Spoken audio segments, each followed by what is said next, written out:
This city is on the unceded traditional territory of the Wendat, the Anishinaabeg, the Haudenosaunee, and the Mississaugas of the New Credit First Nation, and is home to many diverse First Nations, Inuit, and Métis peoples. And tonight we're joined by people from all over Turtle Island, including one of our panelists from the island of Agudahumguch, the unceded traditional territory of the Bealtuk and Mi'kmaq. And so we're here today to learn how to put together successful election campaigns and how to build NDP victories. And so through our learning today and our ongoing actions against injustice, let's just be mindful of our conviction as NDP members and our responsibility to right the wrongs of the colonial system and to work together towards a way of living on these territories that restores the leadership of Indigenous peoples and responsibly manages our collective wealth and our planet to ensure, prosperity for future generations. So yeah, thanks for being here. I'm going to pass it over to our moderator, Jessa McLean, who's going to introduce our panelists. Welcome, everybody. So we've got 4 great panelists with us today, and they all offer a different perspective. So Melissa Sams, if you want to just give a wave, is the provincial NDP, or was the provincial NDP candidate, and a Prowlinu from St. George's Humber in the Gatalisk Cebu. On the southwest coast of Gurudumchuk, Newfoundland. I apologize if my pronunciation is horrible. They'll be talking about their experience in the most recent election that they had there. It was a bit of a mess, so we're going to get probably some interesting stories there. Running their own campaign and trying to build up their riding association is something Melissa's been tasked with. Karen Ridley is an all-star CFO. She comes highly recommended from a few ridings in Toronto, notably Parkdale High Park and Etobicoke Lakeshore. She has been the CFO for many campaigns, and she's here to share her wisdom and answer a bunch of your questions, hopefully. Joe Roberts is also with us today from London, Ontario. You'll know him as the co-host of New Left Radio and the co-founder of Democratic Socialists of Canada. He's our mail-in ballot expert for the evening. He has a lot of experience, particularly in the US elections. Jeff Slater is a web developer and an NDP member in Toronto Centre, where he most recently ran a digital campaign for Brian Chang's by-election.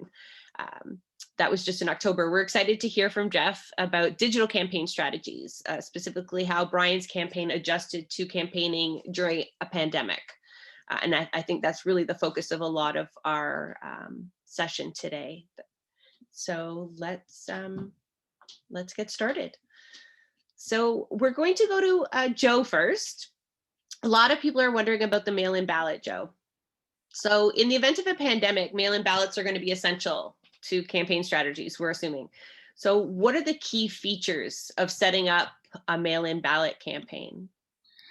Well, first, I want to just start by saying that, one of the things we talk about often on campaigns is, wouldn't it be great to get people to vote early? Well, this is the best way to get people to vote early. Every vote you have that's mailed in and postmarked is a vote, and you can count on it much earlier. You can count on it. It's in the bank. You don't need to worry about GOTV, and it lets you focus on trying to get people out to vote in that last big push that you need to convince, not the people you already know want to support you. So it's really important. The other thing I would just say is there are some very important pieces leading up to it that you need to be aware of and ready for. It has to be very organized. That's one of the key components of a mail-in ballot initiative. You've got to be ready. You have to know who the people you're targeting are. You have to know how actually to get them to vote the ballots in their hand, and you can get all of the resources are available. You can do everything for them except check the boxes, right? And so make it as easy as possible. That is a key component. And then I would say the last one is be careful of your timelines. You have to know clearly defined who is responsible for what, and then realize there comes a point when mail-in ballot is not going to be your best bet, and you need to get that person switched over to GOTV and get them to show up at the polls, because that is the last resort. We're lucky that in this election, that's coming whenever, God knows when it's going to happen, but whenever it comes, the NDP is the most, NDP members are the most aligned to vote mail-in ballot, right? 35% of NDP members said they would prefer to vote mail-in ballot in the most recent leisure poll. So we're ready to do it. And I think people are worried about going to the ballot box in this situation, especially with COVID-19. And so it is the right time to do this, and make sure you get all those votes in early. Thanks, Joe. Can you give us an idea of what a good timeline looks like? What a good action plan? We're used to planning back from maybe the advanced polls and regular polls, but this and we don't know a whole lot right now on what Elections Canada is going to have in store for us. But can you try to give us an idea of what that would look like for Yeah, absolutely. GOTV? And that's actually, this is a real benefit and an advantage of running a mail-in ballot campaign. You can start now.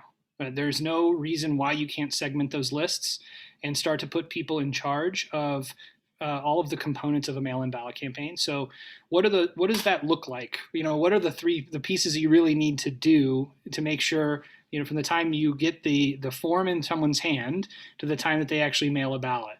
And so I would say start today and start thinking about, first of all, segmentation. I think we're going to talk about that in a little bit, so I will skip that until that's a big component of this, is knowing who the right people are to focus on mail-in ballots.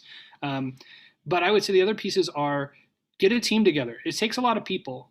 Think about it as similar to a Canvas or a GOTV. Like, you need to have a team of people who are willing to do not only the initial outreach, but also the follow-up, right? There's the rule of threes. I don't know, I'm sure most people are familiar with it. You need 3 yeses to make sure that something's actually going to happen from the same person. That means you need 3 contacts, and you may need to send them the ballot 3 different times, or the request for the ballot 3 different times. The day that the election is announced, the form becomes available to request a mail-in ballot. So you don't have to wait until it gets close, right up on the election, to request the ballot. You can start getting those forms in people's hands immediately.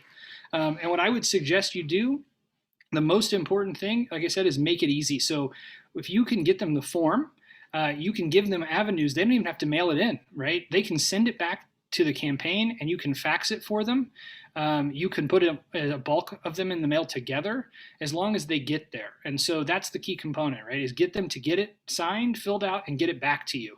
And then the campaign can take it from there. So I would say, make sure you've got a really strong group that's managing that and is tracking it well. That's the other piece, right? Who are we talking to? How many times have we talked to them? Do we have the 3 yeses? And you want to get the 3 yeses, I will do it, but then you also want to get the, yeah, I've mailed it, or I've sent it back to you. That's the key component there as well. And I would say, as far as timelines go, start doing it immediately. As soon as the election's called, get that form and get it in people's hands. There's no reason to wait. The other piece, though, on timing is, when do you switch them out of mail-in ballot and get them back into GOTV and regular efforts to get them to vote? It's complicated. I think, depending on how COVID-19 looks, it might be you want to focus on mail-in ballots a little bit longer than you would normally, and before you make that switch and move them out. It might also be depending on what segment they end up being in your list of likelihood to vote by mail-in ballot. But I would say, the latest 10 days before election, you want to kick them over to GOTV. If they still want to vote by mail, great. And if you door knock them or you phone call them and they say, hey, I've actually mailed in a ballot, wonderful. But really, you want about 10 days before they need to have voted by mail. This is golden. I can see people furiously writing notes, because I know this is totally something new for a lot of people. So, I mean, not every campaign is set up the same. Some small campaigns, people wear many hats, but there are some really healthy campaigns where do you designate somebody that is strictly mail-in ballot? Is this something for the volunteer coordinator? Is GOTV? Yeah, most of the campaigns that I've worked on have had paid staff doing this, right? And so there's a team. I mean, most of my experience in this is in U.S. politics, so there's a lot more money at play in these campaigns. But I would say you need a professional to direct this, if possible. If it's a volunteer, then it needs to be someone who's really engaged and is on your EPC and is committed to this. I would actually even suggest putting together a subcommittee, if possible, because you do need a lot of people. It's a lot of bodies. It's a lot of phone calls to make, because you're going to go through your first target is going to be, who are the people closest to us? And you're going to explain to them, we want you to vote by mail and vote early so that we can focus on all of those people we need to convince that they need to vote for the NDP. We already have you, so just make it easy on us, right? We don't want to have to track you down on election day. And so you can also start to get a vote total count up early, right? And that is helpful when you start to think about how you are promoting the campaign leading up. If you say, look, we only need 3,000 votes to win, and we've already got or 3,000 vote swing to win, and we've already are halfway there by our vote count of mail-in ballots, you can promote that and you can push people to say, we need you to push us over the edge by going to the polls, right? And so it's a really good way to motivate your base and to turn people out as well. The campaigns I've worked on, we release those totals, especially when they look good for us. Maybe not when they don't look good for us. But we also know progressives are much more likely to vote by mail. It's just for some reason we don't feel the need to have to go cast the ballot at the box. So, and I guess we trust the electoral system a little bit more. But really be pushing those folks who are your closest to you and engaging. Like I said, you need a big group to do that. And so, creating a committee with lots of bodies who are willing to put in, I would say, you really need 5 hours a week out of people to make this realistic, because a lot of it's going to be phone based in this election. Joe, can I just add a comment here? One of the ways you could start this is, I don't know if you've been contacted by Jill Marzetti, but she's going to be hounding all of you, because she's looking after tracking the signatures that are needed to launch the campaign. And so if you were to start use that as your starter, say, would you sign up and support the candidate, then you've probably got a really good commitment there, and you've got some information. So if people are wondering how to start, that might be a good way to get a start. You need 100 signatures, but they want you to get 150. The other thing is with that, then the person's on the voters list and stuff. Yeah, I would say again, it's those people who are closest to you are the best. So, who's writing you a check? Who is one of those signers to get you on the ballot? Who are dues paying members, of course. Those are the people you really want, because you can count on them. You know how they're going to vote when you get the ballot in their hand. So push them, and push them very early. The earlier, the better. And so that's why, like I said, it's important to have this structure set up before an election is called, if possible, because then you're just ready to go. Gotcha. So you kind of touched on segments a little bit, but for ridings who haven't worked much with their member lists, I mean, there are some people who still have, it's just an Excel spreadsheet somewhere, or so keep in mind, there's a huge breadth of technology and experience, but segmenting or tagging, what are the most important things that folks should be doing with that? So the more data you have, the better, as always. Look, if I was going to pick my ideal to target on a mail-in ballot, I would pick voters who are over 55, who have voted in multiple elections and have in the past several elections consistently, and if you know this and they respond to mail pleas, right, like actual mail solicitations and things like that, that's your highest priority mail-in ballot voter. They're going to open the mail, they're going to read it, they respond to it, and they're more worried about COVID just because of the danger to them at the age of over 55. So that's your kind of target. I would say after that, it starts to get a little bit more difficult.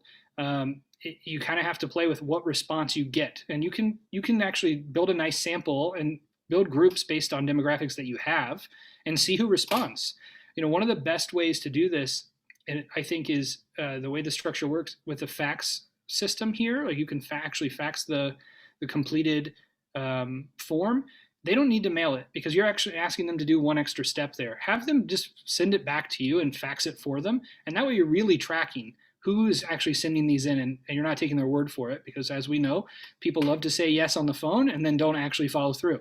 So if they're sending it back to you, and make it very simple, follow up with them via email multiple times. But I would say, for if you really have basic information, get the form in their hand no matter what way possible, right? Put it in the mail, print them out, put them in the mail to everybody you have only an address for and you can count on. Send them via your email, and do it a lot. you want people to click that. And if you're using like MailChimp or something that's a free service, it'll show you who's clicking those links. So you can get a pretty good idea of who's opening that, and then even actually follow up with them and say, hey, we saw that you clicked this link. Do you need any help getting that filled out? Do you need any help getting it turned in? It's just another way to touch base with them to see if they're actually following through. Because like I said, that rule of three is you need 3 yeses to make something happen. And so you need them to say yes verbally to you 3 times, one way or another. Thank you, Joe. So No I asked folks if they had any questions. I didn't see anything pop up in the chat, but Melissa's also going to talk about a little bit about her experience with mail-in ballots. So we also have a portion at the end for people to ask questions if it just hasn't been covered yet. So thank you, Joe. Melissa, so you had experience with mail-in ballots as well. What do you want to share with us there? Our situation is kind of interesting because our Elections Act was just not prepared to handle this at all whatsoever. And it's really important that they're actually addressing it now, but like it's too little too late for this election, for this government. So before the election, there was a lot of people who didn't know that voting by mail was even an option, which I think is a specifically Newfoundland or maybe a specifically rural thing because classism here is so pervasive and our population has worked away forever. Like, I don't know a single person who doesn't have a friend or family member who works away. And that's just the way it's always been. But people still don't know that mail-in voting is an option. They do after this election finally, which means we can finally do some like good outreach and get the numbers for it up, because traditionally my district, for example, only has about a 60% voter turnout, and I would say a lot of that is because people work away.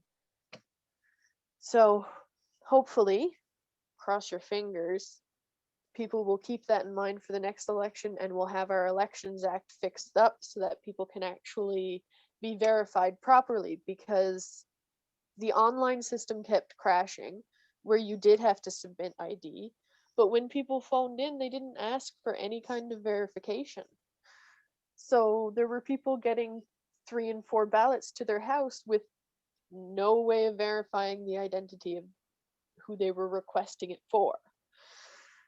So like even our scrutineering was compromised. It was rough. And hopefully now we'll get it sorted. And that's really all I can say on the matter, because we don't have anything happening yet. We're only just challenging things in the court, and we're only just talking about how to change the Elections Act. So yeah, so not a positive experience around mail-in ballots. We can only hope that Elections Canada learns from what happened there. Can you talk about your experience just generally in as a candidate during a pandemic? Surely, I'm not sure if you were a candidate prior to this, during normal times, but what was No, it never. like? No, okay, well, either way, kind of share us some things that were clearly unique to the pandemic experience, or. I think the biggest one was that because my family is all high risk, including myself, I didn't do any door-to-door canvassing. Whereas normally, and even in this election, that was a big part of how you reach voters. It's that and by mail, and that's because of our more elderly population and our poor communications infrastructure. However, it's also prohibitively expensive. I was able to get a little bit of funding, but mail outs for my district would have cost over $2,000. So it's borderline impossible for a brand new DA with just 3 people involved to raise that kind of money that quickly.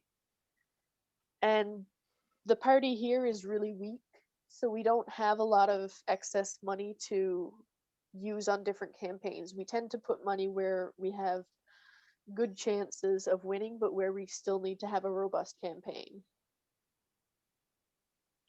Yeah, I think a lot of the provinces experience that kind of triaging of resources.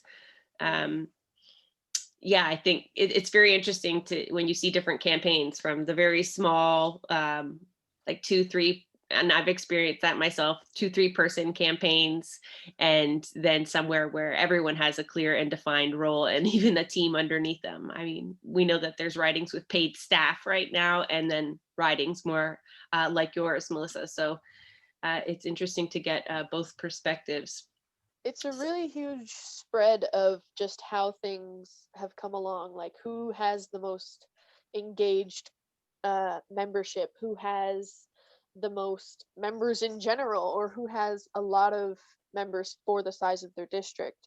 Like right now in my district, we have 35 members on our mailing list, but we don't know how many of them are active. Like that's how early we are in this process. And it's going to take a while. These are the kinds of things that just take time.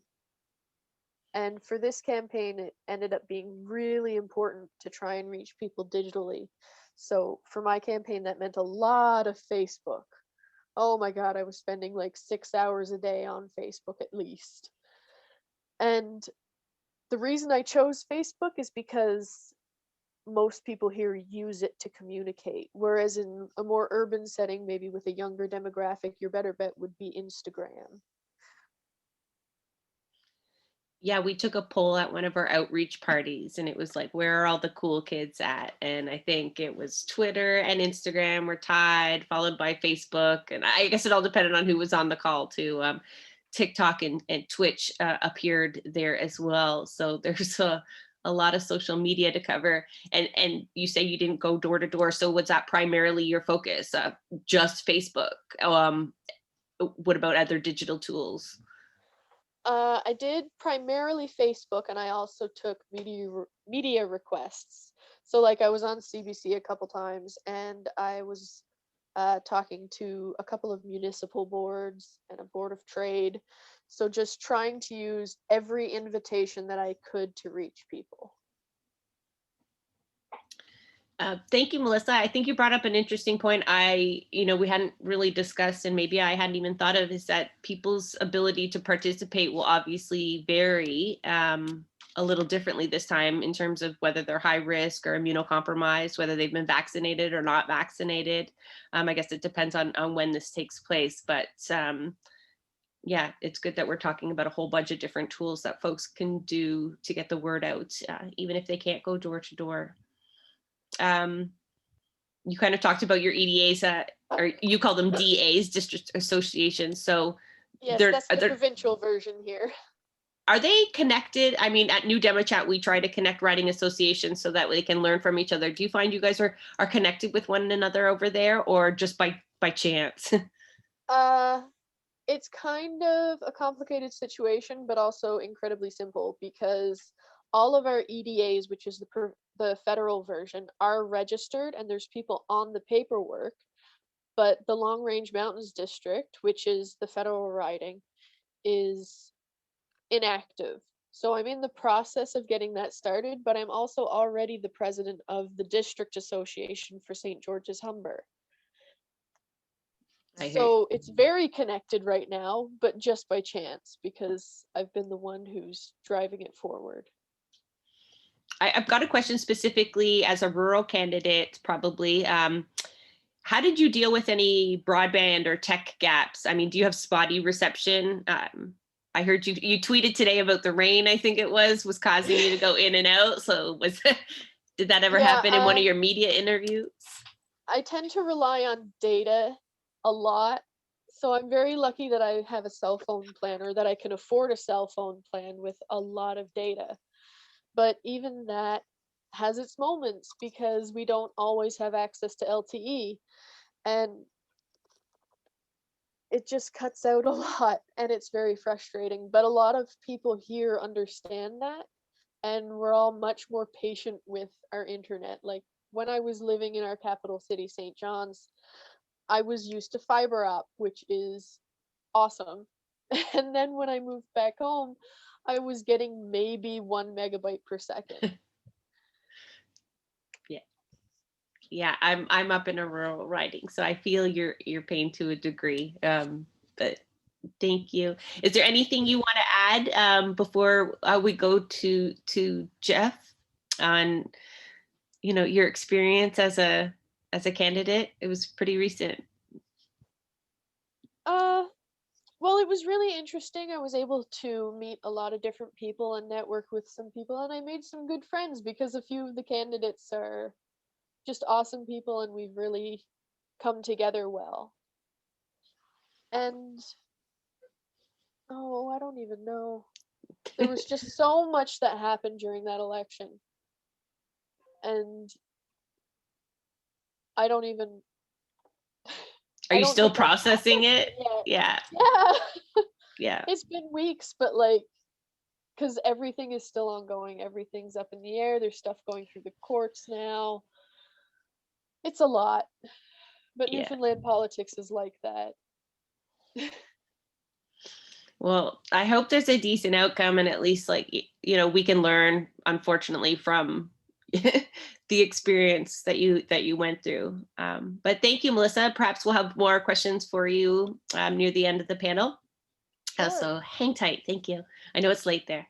We're going to go to Jeff.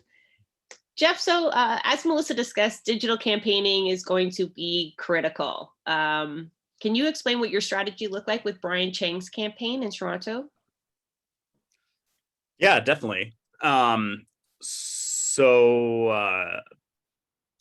I guess one area that we invested a lot in during the campaign, more so than any other campaign that I've worked on, is social media ads.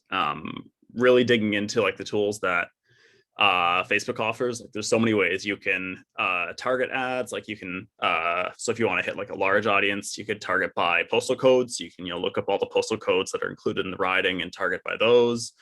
You can target by interests. You can upload, say you had like a more specific list. Maybe you wanted to run an ad to hit like past donors or something like that. You can upload a list, and Facebook will sort of match it by like name and email and phone number to target that specific audience. So we did a lot of that, and we got quite a lot of visibility via that.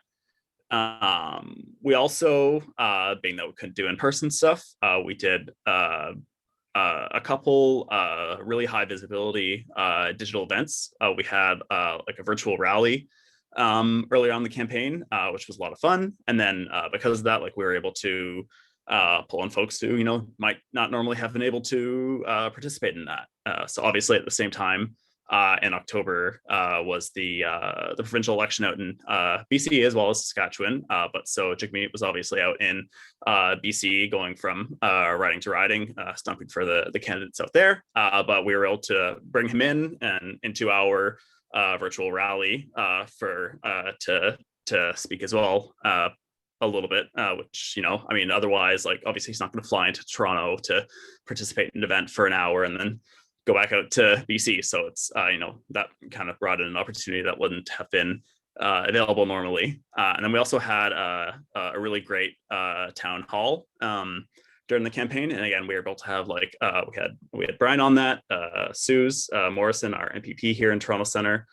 We had Leah Gazan join us from Winnipeg, Jagmeet as well from BC, and a couple other folks from Toronto.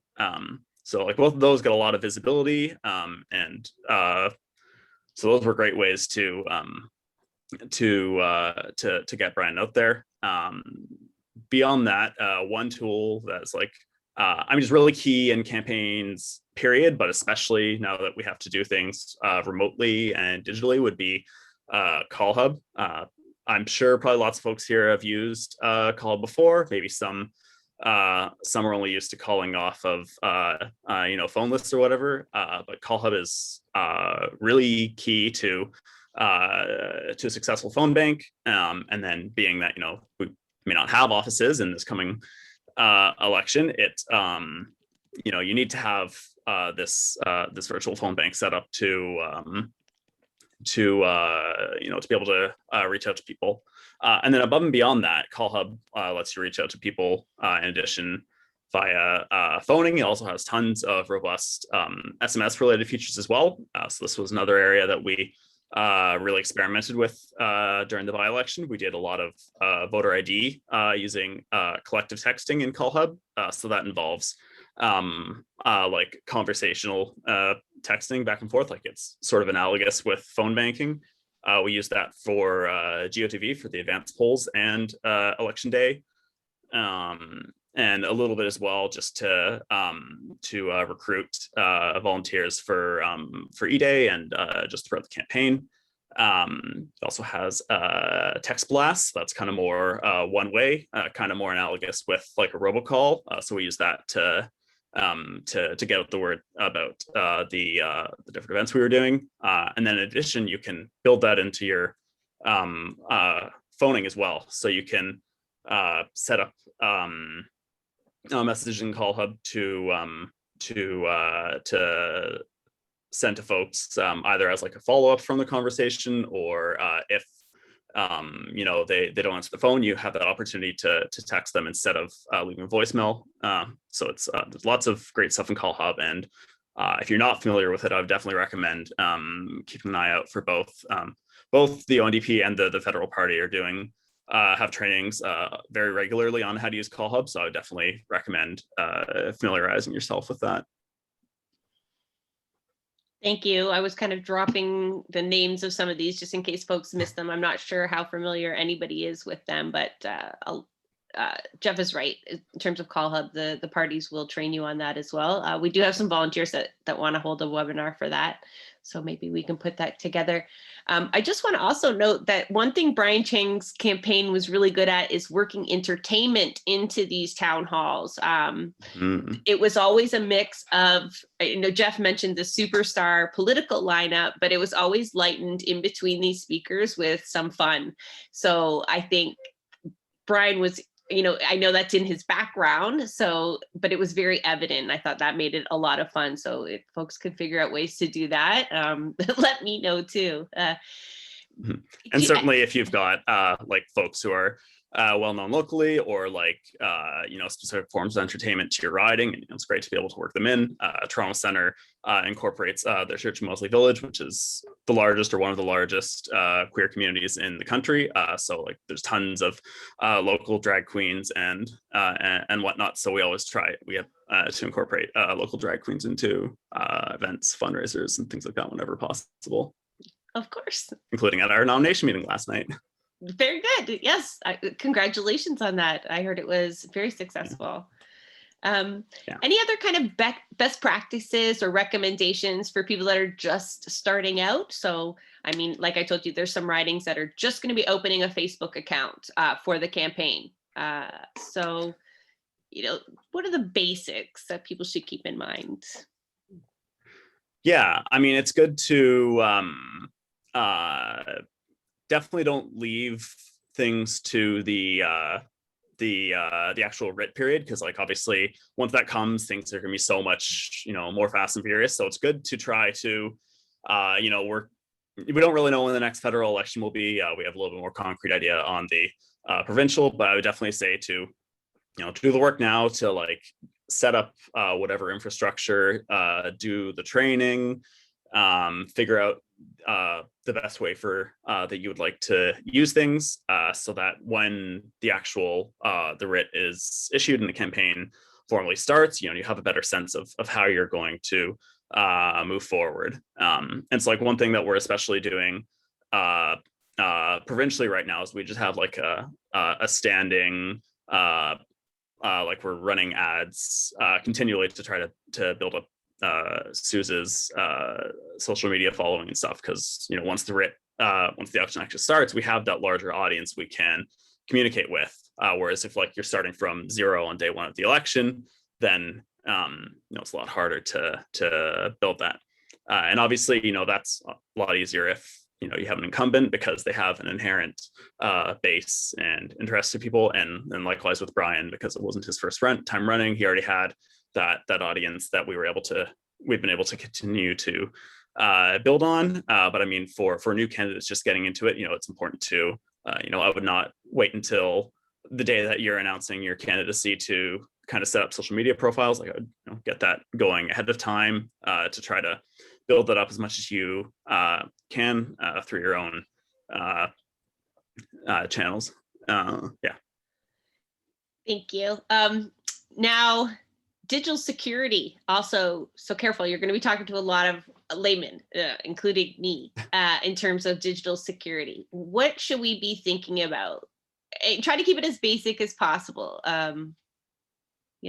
Zoom, we have the mute and boot, always have a game plan ready for the town halls and stuff like that. But what else should we be keeping front of mind on?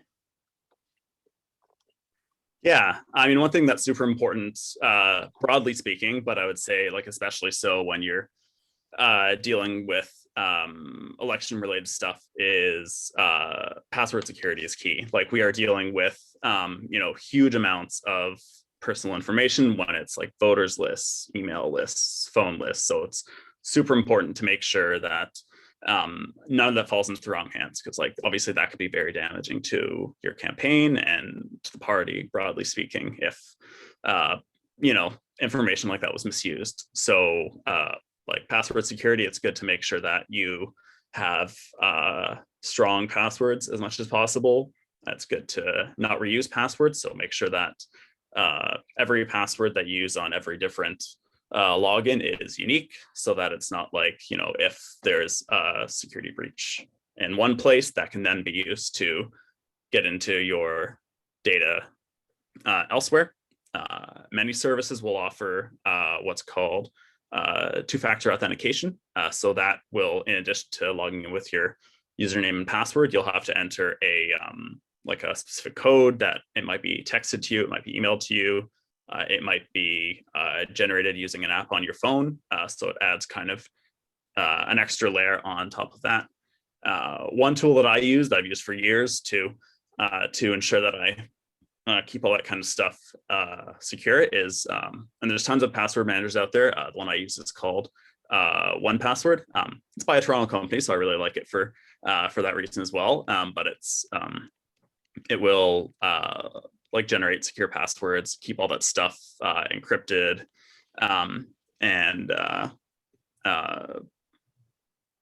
yeah, I think LastPass is another popular one, but definitely password security is good. I would make sure that when you do have multiple people getting into, like populists, for example, making sure that people only have as much permission and access as they need, so that if anything goes awry, it's the potential impact is limited. So there are, like in Populous, for example, there are several permission levels that have access to different amounts of the different features. So I would make sure that that those are restricted as much as possible.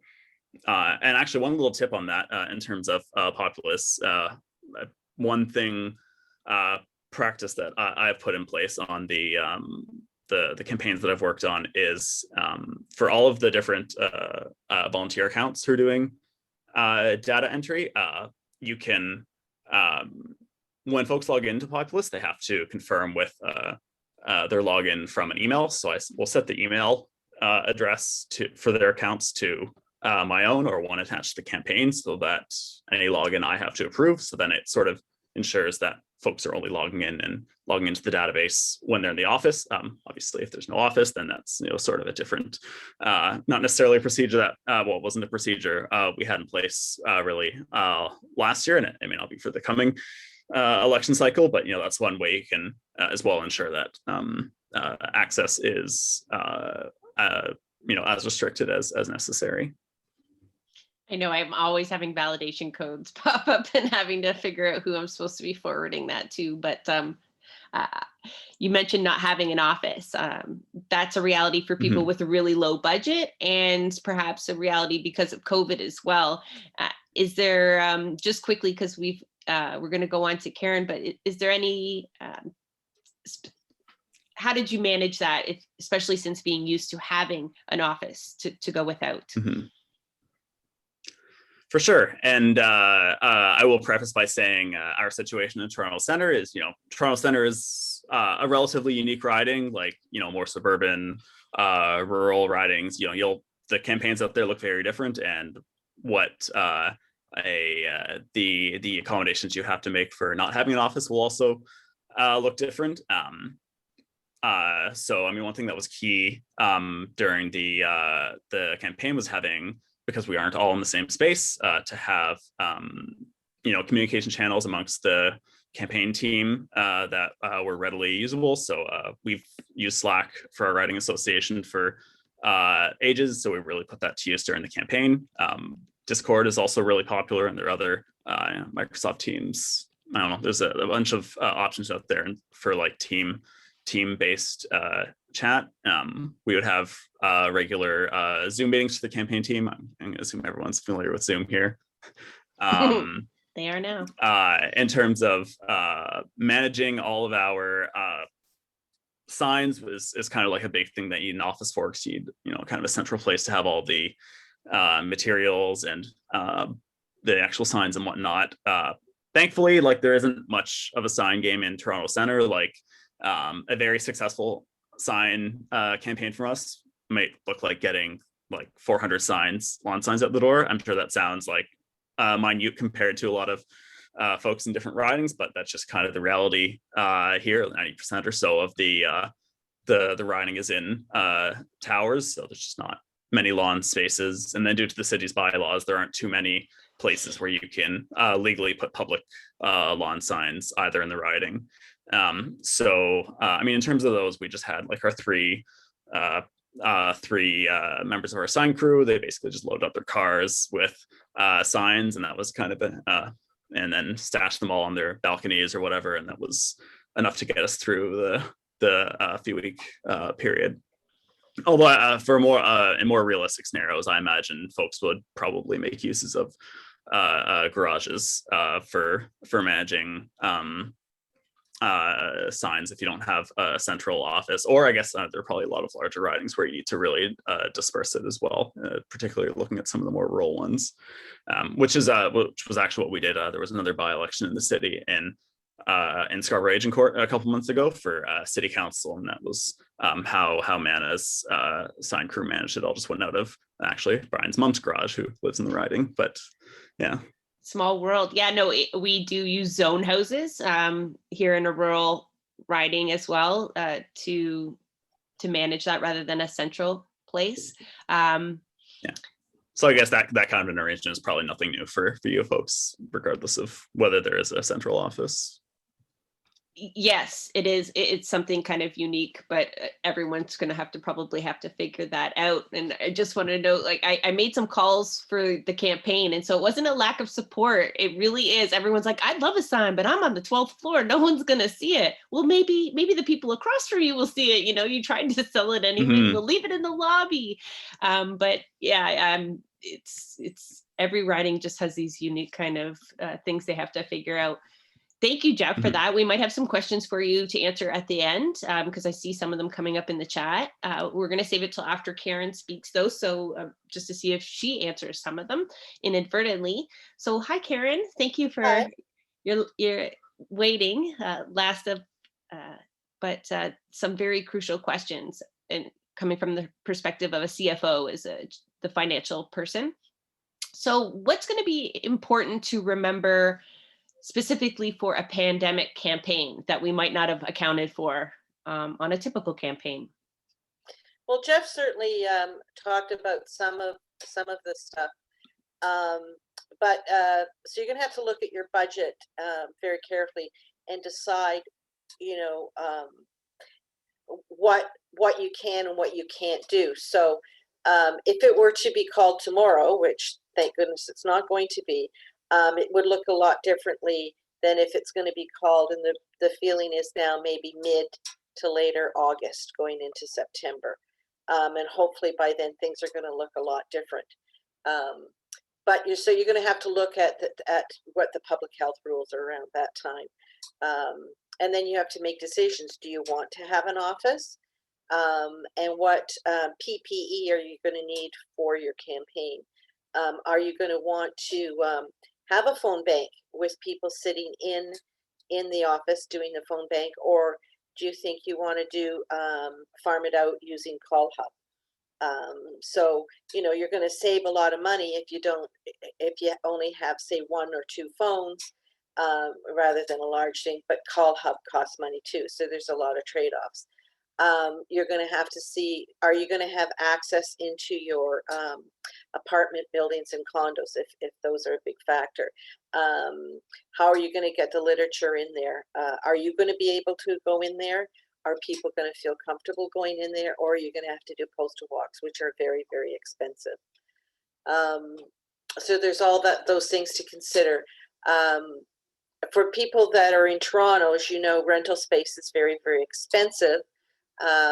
So one of the things that we're kind of thinking is there's a lot of retailers that are really, really hurting and aren't going to be out of the red by the time the election is called. So you may want to go, is there a coffee shop, or is there a restaurant, or is there a hairdresser or something that is favorable to you and maybe has a back room with access to a back door that you could run your campaign out of? You know, put some signs in the front. Be creative that way. If it is called in April or August, you know, you're going to go election. The E-Day will probably be mid-September. Think about running it outside of somebody's garage. You're going to only have 1 or 2 people. You know, maybe you just want to run the whole thing out of a garage. You're going to have to be really creative about how you want to do it. Brian, Jeff may know if this is, or sorry, Jeff will know if this is still available. Brian's written a kind of a pamphlet on managing a campaign, and maybe Jeff can put down the link of where you can get it, because it is very helpful, but you're going to have to look at your budget really, really carefully. But I will tell you, it's been relatively easy to fundraise during COVID time, because if you have a nomination meeting, I think Jeff, you can attest to this, more people tend to attend because they can. They don't have to get up off their couch. They can leave their pajamas on, just as long as they have their credit card when you do the thing. So that's nice. But when you know, if you do have a campaign office or whatever, you're going to miss the excitement of a campaign launch kind of thing to really. But you know, there's pros and cons to them both, so you're going to have to think about all of that. So. I'm wondering, just it's not in my notes, but it just occurred to me, some folks will have to increase their data as candidates in order to host meetings and do an extraordinary amount of kind of communicating. Some folks have unlimited, but is that something that can be put as an expense to the campaign? For sure, yeah. Mm-hmm. And it should be. You should try and be as accurate as you can. Some people might even decide, rather than getting a landline or something, they're just going to buy a phone, or somebody will donate an old phone to them. I will tell you, I did that once. I was managing a trustees campaign, and I bought a cheap phone, and I used Wind. I don't know if Wind is still around. You get what you pay for. And so I had to run out on the street if somebody called me and stuff. So if you are going to do that, make sure that you're buying something reliable. And I know there's cheaper cell phone plans out there, but again, check your whatever connectivity. Because you want it to be very, very reliable, and you know, and then obviously think about your data too. So one thing my riding uses is we've had a 1888 number for eons, and it's such a low cost year round, and we can just program it so it bounces to whomever's cell phone. So you kind of set up a schedule, and the calls out still look like they come from your phone, but the calls in, and it stays the same campaign to campaign, so you don't have to keep changing literature. We had to reuse flyers one year too, so Oh, that's a Um, great idea. Yeah, that's a, very, very creative. There's so much um, uh, IT stuff that you can do, that you can, avoid having a landline, avoid so many different things, and just make it so much easier for you. I think I did that link right. I just typed it from memory, but it's things that I'm thinking of too, because I just did a digital campaign. You can book me for candidates that are looking to schedule FaceTime with constituents, groups, leaders, get endorsements, whatever. So you don't have to do that back and forth. Are you available at 4 no 5? And this just allows people to book time with you, and you get an email and they can get a Zoom link in return. So I found that saved a lot of time, and it's absolutely free. That was a Tim Ellis tidbit that I Okay. picked up. So Yeah, and then buy a Zoom link, buy a Zoom thing. I use the free, but it's like you've only got 40 minutes and it's limited. And Zoom is pretty cheap, so buy that.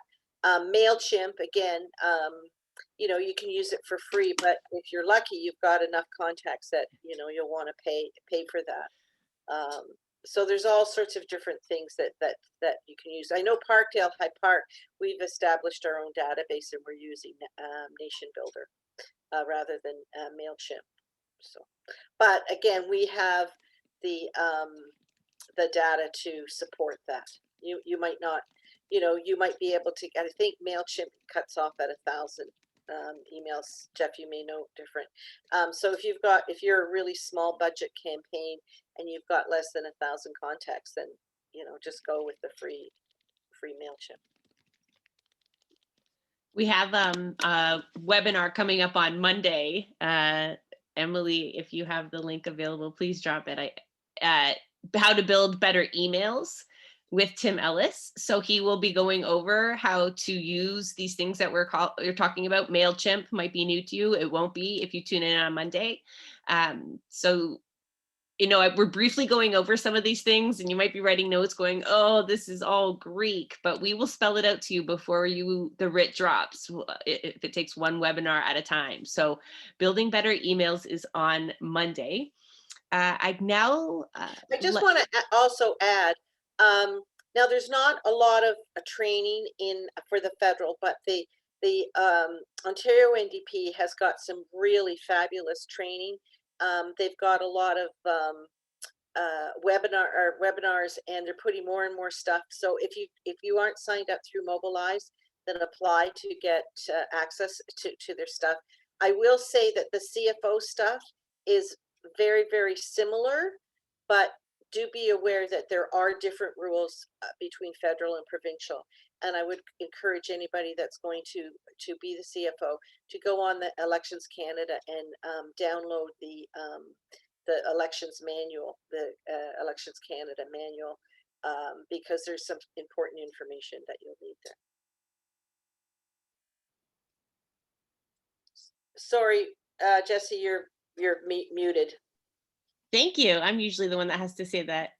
So I just dropped the signature form in the chat. That's for candidates, but if you don't have one yet, still get that form and start dealing with it. So we had a few questions. Maybe Emily can help me keep on track, or if you just want to ask them that popped up in the chat. I know Lisa had some really good ones, specifically around folks that are homebound. Yeah, I really wanted to quickly just ask Karen, or have Karen go over the role of a campaign CFO versus like a regular CFO, just because we're trying to convince our current CFO, like, is this a thing that he would like to take on? And I've never been through a campaign before, so I was really confused about what does that entail versus, your regular riding CFO. So if you could just speak to that really quickly, and then we can move on to some more potential Q&A. So obviously, I've been the CFO of the riding and been the campaign CFO, and then I've been just the campaign CFO and worked with the riding CFO, and it was fine both ways for me. You have to, if you're going to be a CFO for the campaign and not the riding, you have to make sure that you really have a good relationship with the riding CFO. because you need to work together because they have to transfer the money over, and there's some overlap time. But it's basically the same work, only it's condensed into 4 weeks. So you have to have time. I mean, if you've got a really demanding job, you won't be able to do it because you need to have some time. You need to, if there is a campaign office, you need to spend some time in the campaign office, and you need to be really well organized and keep really, really good notes and save every single receipt, even if you think you don't need it, every single email, because later on you probably will. So it just depends on the time of the CFO. You have to be really well organized. The other thing is, as somebody says, it's the job that keeps on giving. So when everybody's long gone and the campaign office is closed up, you're the one doing the receipts, and you're the ones that's working with the auditor to get it in and stuff. So be prepared that you are going to be doing that long after. And if the campaign can afford it, you really should consider giving them some money, because it's a really important job, and it's a legal job. So it's not like you can say, oh, well, it's a legal job, and you're writing, and you can be held responsible if there is any mistakes and stuff. So I don't want to scare you, but it's just, that's the reality. No, and I don't know if you caught me giggling there, because it's so true. The candidate feels so done at the end, and you need our help to really finalize, especially on smaller campaigns, because we did all the spending. And so candidates, keep talking to your CFOs, do not leave them hanging, and also choose your CFOs wisely. Karen comes highly recommended. I don't know her availability, but it's a very crucial role. And like Karen said, it does have legal ramifications. They do have deadlines they need to meet. And if they don't, that causes trouble. So it absolutely has to be someone you trust, not just with all your receipts, but with deadlines.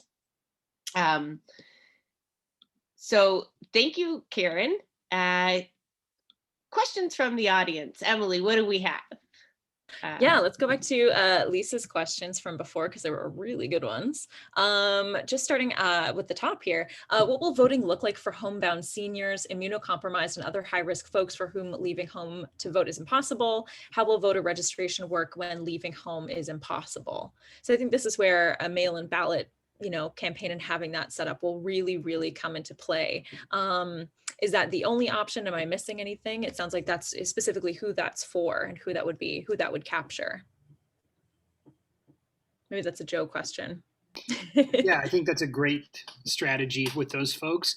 We're not sure. It looks like the Liberals are pushing this election bill through, and it looks like there will be some changes to account for COVID-19 and the challenges with this upcoming election, but it's really unclear what those are going to be at this point. So my guess is there will be some accommodations made, but that being said, I'll go back to what I said before, is a mail-in ballot, if it's mailed in early, it's a vote you can count on, and those folks that are going to be even harder and traditionally harder to reach out to and to turn out are perfect targets for that. Absolutely. Awesome. Thanks, Joe. And Can then I the next just question. add Yes. one thing? I don't know if people realize, but you can vote, as soon as your candidate is registered with the returning office. So I remember in one campaign, we were there and we registered the candidate, and then the returning officer said, "Well, do you want to vote?" And I went, "Oh," and he said, I went, "Yeah, sure. What the heck? Might as well get it over with." So the candidate and I voted, but we had to, because it was so early, we had to write the candidate's name in on the ballot. But I mean, if people are really nervous, but they want to actually vote, that's a good thing to do. To, drive them up to the campaign, to the returning office, because chances are there'll be nobody else there, and it's a really safe way to do it, rather than even going to the advanced polls. So, because some people actually like to go and put their ballot in the box.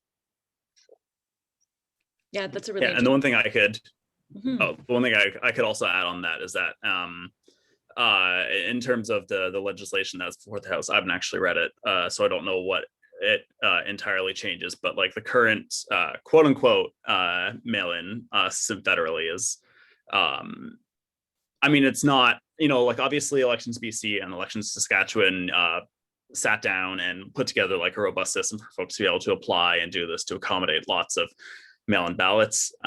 Federally, the current procedure is, it's intended for absentee voting, not like for a mass amount of mail-in balloting, and like in the context of a pandemic. So presently, you have to print a form off Elections Canada, fill it out. You have to either mail it in or bring it into the returning office, at which point you might as well just vote then and there. And then they mail it back to you. It's a special ballot, like as if you were voting at the returning office. So you have to write it in the candidate. It's not where you just check it off, and then you have to mail it back. But presently, they don't include, for example, a postage paid envelopes. You have to, again, put your own postage on it. So there's a lot of kind of hoops you have to jump through to do it. So it's, I'm hoping that this gets changed for the coming election. I don't know what the legislation includes, but hopefully there's improvements in there for that. Yeah, there seems to be a lot of accessibility issues around the mail-in ballot, not to mention like getting to a physical ballot location that we're used to dealing with. But when I, again, made calls during Brian's campaign, we'd have people who just didn't have a scanner or didn't even really feel comfortable with the computer, and they sure as heck weren't going out in during that first wave. So they were just like, I wish you the best of luck. You kind of went through all the options and they were hesitant. It's tended to be an older demographic as well that we're just going, you have my support, but I just don't know if I can handle all of this. So, I'm glad that we're kind of laying out some ideas, but that was an issue. And Lisa brought up a question here, because in Ontario, I know a lot of people have not been going to Service Ontario. We were told that our IDs could expire, and that would be okay in terms of getting pulled over by the police or getting in trouble, or our health cards.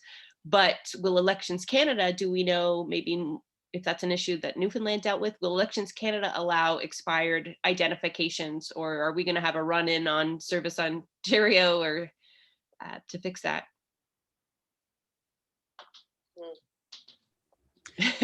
No, we don't know. No. Yeah. I would say, I mean, there is such a long list of usable IDs. I would not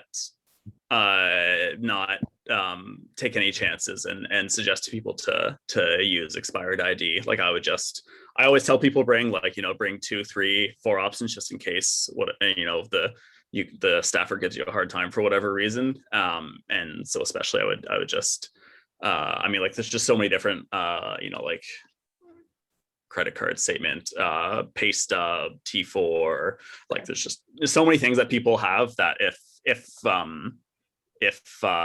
your health card or driver's license is expired, I would just say use something else. I'm looking at Lisa's questions, because this is I've campaigned. We have a lot of homes around here, group homes, long-term care homes, have different rules right now. Any of the panelists or even the participants have any experience on the best way to reach these voters? Quite often access is already limited in the best of times.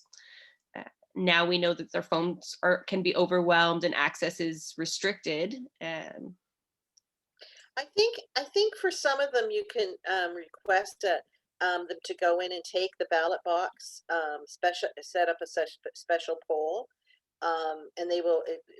I think that's done in provincially. I'm not sure about federally, and they can go in and just go to everybody's room, and then they can vote.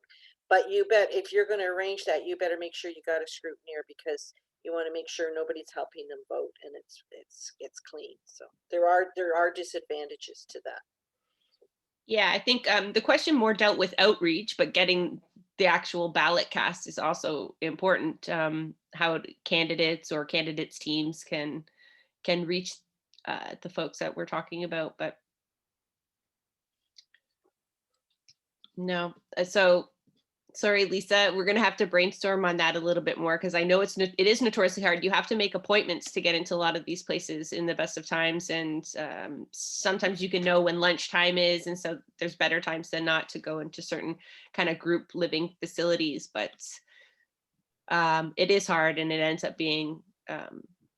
If you can afford a postal walk, like how does that, like, do they get mail? Like they get mail, right? Like you would be able to send them literature, but like I guess their capacity for reading it or engaging with it might be limited.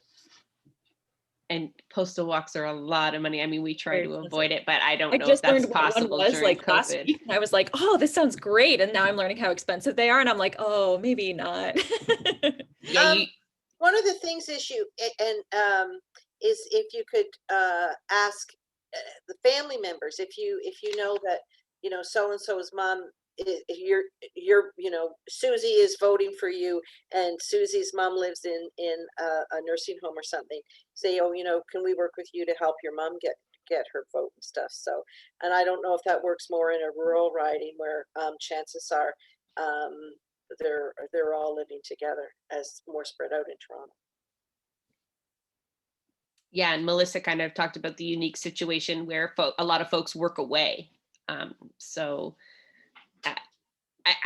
sorry for that. It means working out of province, correct, Melissa? I know that's a big issue with Newfoundland. So you're kind of used to dealing with.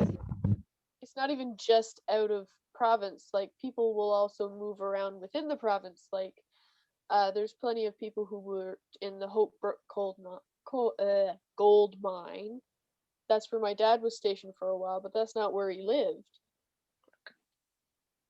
So yeah, having to reach voters like that is kind of a unique task. And then don't forget students too. Yes. I know Brandon was on the call earlier. I'm not sure if he has any tips for getting students their ballots specifically. I know the last election there was a lot of work on campus, but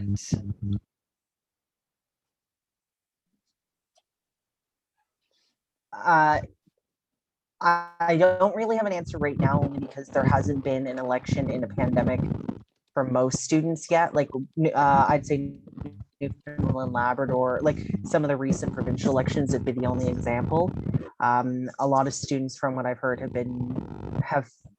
it's been easier for them to vote with mail-in, just because a lot of them are at home right now in their own ridings, whereas typically when it's in person, a lot of students don't realize that you can vote in most cases when there's like a polling station on your campus. I live in a rural area, so we don't have a polling station on our campus, but students can actually vote for their home riding, or they could choose to vote in the riding that they live in for school. They can choose one or the other. It's a bit different with the pandemic now, of course. I don't know what that'll look like federally. And I don't know what polling stations will look like on campus. Maybe for folks who are in the big city, they might be able to speak to that a little more. Yeah, so one thing I can say is that during the by-election, they just didn't have the polling station on campus, so that just wasn't an option, which is unfortunate. But hopefully was just a one-off decision that they made for the by-election, and in the context of a general election, they will still pursue that, because, as you said, being able to vote for your home riding from campus was a real boon for making it easier for folks to be able to vote. So again, know your parents that have got kids at university and away at college, and start on that right away, because they really like their kids to vote. If I can add, though, we know that like young people overwhelmingly support the NDP. However, it is because of various barriers. I mean, even existing ID issues with students. Like, students are far less likely to have forms of ID. And I realize that's not as much of a barrier as it was under the Unfair Elections Act, but even so, there are barriers to voting, and a lot of young people won't end up voting, partly because of politics, but also just because of barriers. A lot of us work evening and weekend jobs. We have classes during the day, even in the pandemic. I think that might be a challenge. So you'll have to approach getting young people to vote in a similar way that you would to a lot of working class people, or racialized indigenous folks who just like there's so many barriers to being able to vote. So I think that's a consideration. For sure, Brandon. This maybe could be for Jeff, or anybody that's run a campaign like this, in terms of radio, podcast, and music app ads for outreach. You talked about Facebook, but are there other means of digital advertising? Yeah, I don't have any experience with those. In fact, actually, the Greens were doing some podcast ads we heard about during the by-election. I imagine something like that will be more effective on like a central basis as opposed to local campaigns in a lot of instances, because like you can't necessarily target that as specifically. So I mean, obviously, we don't want to spend money to run ads about Brian or our local candidate in whichever riding to like the entire city of Toronto. Like that's not really necessarily an effective use of resources. But if Central was running, ads promoting the NDP broadly, then that's sort of more effective. Good point. Yeah. Is that it for questions from the... I think we had one more from Lisa that I would really love to get to, and then definitely if anybody else has final questions before we wrap up. But just a question about get out the vote for places with a kind of less density in terms of public transit. In past, volunteer ride shares and transportation options are used. What are some other options for get out the vote? Melissa, you're from a pretty rural riding, and did you guys drive people to the polls, or what's that look like with COVID? No, because we were in lockdown. Restrictions weren't lifted until after everything had gone to the mail-in ballot system. However, in a normal election, yes, people do that. We haven't had the number of volunteers we've needed to be able to, but hopefully we'll change that in the future.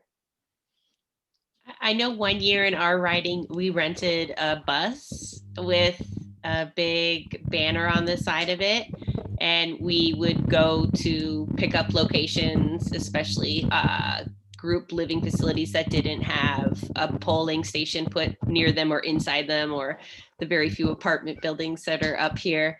And it also helped during the campaign. And I don't think it was all that expensive, but that was just one option. We did have a sign up system for volunteers to drive in different from the zone houses, and set that up ahead of time. Sorry. It's okay. Most of the long-term care homes here, and the group homes in particular, have their own buses, and they will drive people to polling stations on voting day. Okay. Yeah.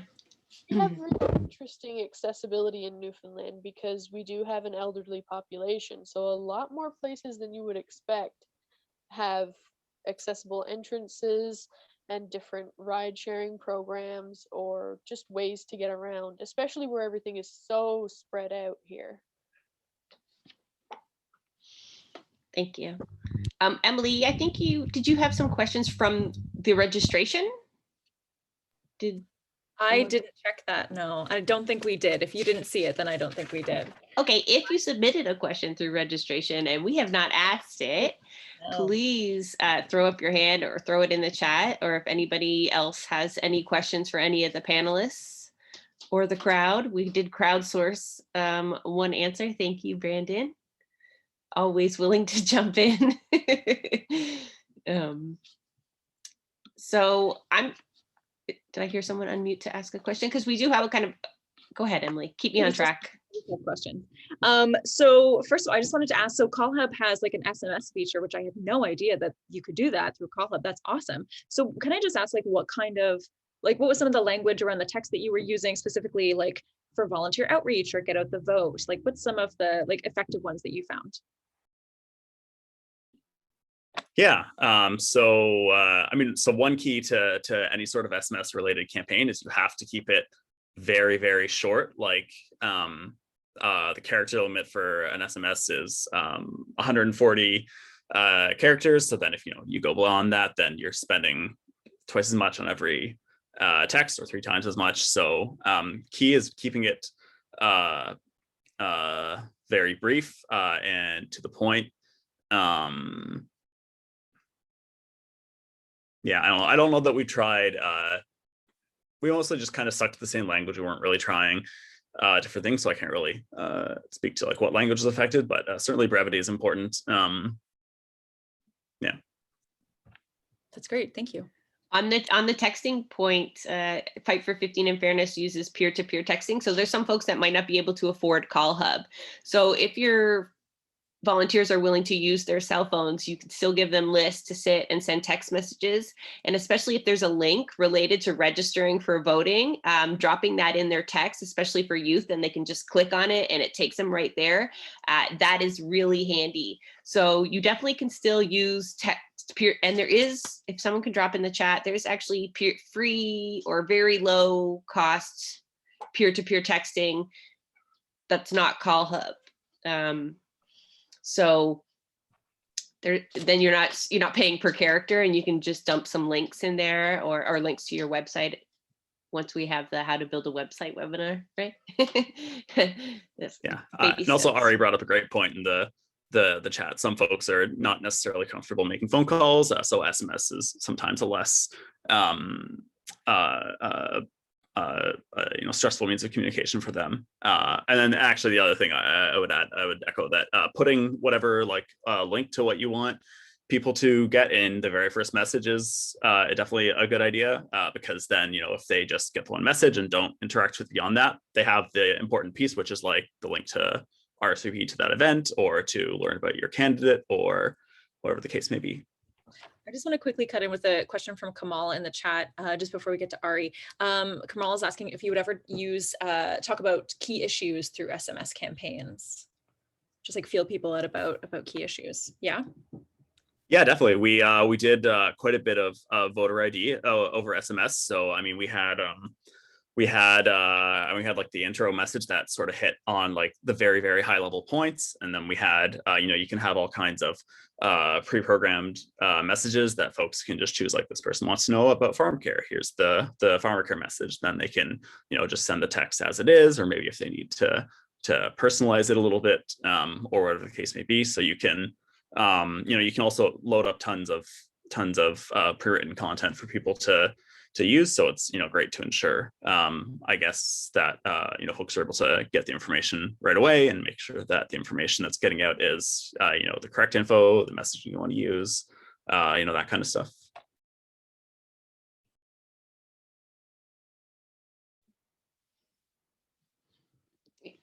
Brandon reminded me, everyone, some people just don't like answering the phone, and I'm one of those. If I don't know you're calling, I'm kind of looking at it real like suspicious, one of those duct cleaning services or something. So or a lot of people have call screening services, or like I just outright on my phone, I just outright block numbers that I don't have in my contacts. So it makes my life a lot nicer, because I don't get all of these junk phone calls. But it also means that if I don't know you, you're probably gonna have a hard time getting a hold of me on the phone, unless you leave a voicemail, I call back or whatever. And I'm sure there's probably a lot of people who do things like that too, because I feel like it's something that has gotten dramatically more bothersome over the past little while.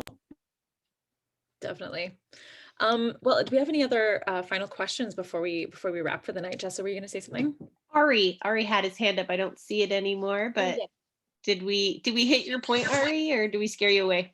Well, I was just going to mention, so I did do some texting with with the Central Federal Party a few weeks ago, and it went very well, and it was pretty easy to pick up.